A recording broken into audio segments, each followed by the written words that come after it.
2026 সালের অন্যতম solid Tamil action thriller blast movie review করছি। চলো বলা যাক মুভিটা কেমন হয়েছে। গল্পটা রাজরাম নামের একজন সাধারণ কারাতে মাস্টার আর তার পরিবার খুব সাধারণ আর শান্তিতেই কাটছিল তাদের দিন, কিন্তু হঠাৎ করেই এক লোভী কর্পোরেট সিন্ডিকেটের সাথে তাদের চরম ঝামেলা বেঁধে যায়। সাধারণত এই ধরনের সিনেমায় হিরো একাই অ্যাকশ হয়, কিন্তু ব্লাস্টের আসল টুইস্ট এখানে পুরো পরিবারই মার্শাল আর্টস প্রো। যখন মেয়ের ওপর বিপদ আসে তখন বাবা মা দুজনেই কোমর বেঁধে ভিলেনদের ধোলাই করতে নেমে পড়ে। সিনেমার সবচেয়ে বড় প্লাস পয়েন্ট হল এর দুর্দান্ত বাবা মেয়ের বন্ডিং। অর্জুন সার্জা এবং প্রীতি মুকুন্দনের স্ক্রিন কেমিস্ট্রি ছিল জাস্ট ওয়াও। প্রতি 5 থেকে 10 মিনিট পর পর এমন কিছু ফাটাফাটি অ্যাকশন ব্লক আছে যা আপনার গায়ের লোম খাড়া করে দেবে। বিশেষ করে ফিনিক্স প্রভুর স্ট্যান্ড কোরিওগ্রাফি আর রবি বাসরুর এনার্জেটিক ব্যাকগ্রাউন্ড মিউজিক পুরো স্ক্রিনকে জাস্ট মাতিয়ে রাখে। আর হ্যাঁ, মায়ের চরিত্রে অভিরামীর অ্যাকশন অবতার আপনাকে চমকে দেবেই।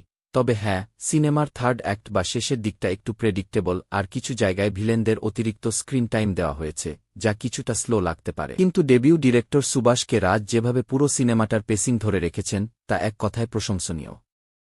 সব মিলিয়ে নাম যেমন ব্লাস্ট, তো ভরপুর অ্যাকশন আর ফ্যামিলি ড্রামা একসাথে দেখতে চাইলে এটা আপনার জন্য একটা পারফেক্ট ওয়াচ। সিনেমাটি অলরেডি দেখে থাকলে আপনার কেমন লেগেছে কমেন্টে, আর ভিডিওটি ভালো লাগলে লাইক ও সাবস্ক্রাইব করতে ভুলবেন না। টাটা।